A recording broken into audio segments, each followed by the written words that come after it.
Hi fellas, Balo here. Hope you guys are doing well. As you know, that BO6 global release is around the corner. With that, BO6 integration will also happen in WZM as well. But some CCs are now spreading misinformation about that as well and creating false hype of new engine being used for WZM once BO6 integration happens. Which is completely wrong. BO6 is also developed on IW9 engine. But there's a catch. Now the engine is more optimized for all the platforms. Also, these are the following things will come along with Omni movement in WZM when S1 releases on 24th or 25th of October. Exact date is unknown. 1. Better optimization for supported devices, and as well as for upcoming new mid to high-end devices. 2. Better asset management for smooth gameplay experience and RAM management. 3. They might also give an opinion to download at least all the map assets to reduce workload on processors and GPUs. 4. Better cross-progression experience, as there will be not content delay on mobile as compared to PC's consoles.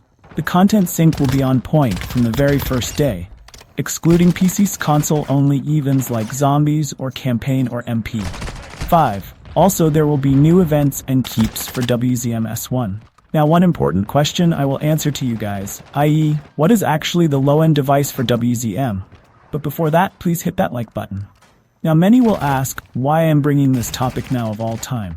Cause many CCs making misleading content, as most of you guys don't know what is minimum requirements for WZM to be playable on Android or iOS. So here's the information you needed from very start. For Android users, you at least need Android 10 or later, 3 GB of free RAM, and a chip with Adreno 6 and 18 GPU, i.e. Snapdragon 730 or 730G processor. And for iOS users, iOS 15 or later, 3 GB of free RAM and Bionic A12 processor. But we all know that no game can run in its minimum requirements. So recommend requirements are, for Android users, Android 12 or later, 6 GB of free RAM and a chip with Adreno 60 GPU, i.e. Snapdragon 865 processor. And for iOS users, iOS 16 or later, 6 GB of free RAM and Bionic A13 processors.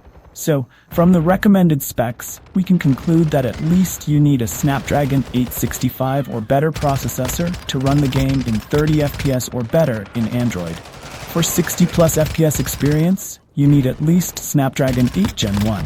This clears the fact that everyone was using as a tool to spread hate against the game.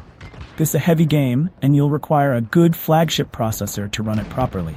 So, it's humble request to all not to listen to those creators who are telling that this game isn't optimized at all for mid-range devices. While you can clearly see a 4 or 5 year old flagship processor is considered as low-end processor to run the game. Then the guys trying to spread hate by playing the game on a Snapdragon 695 is completely a joke. Hope you got my point. Thanks for watching. Keep gaming. Subscribe for more WZM contents. Bye-bye.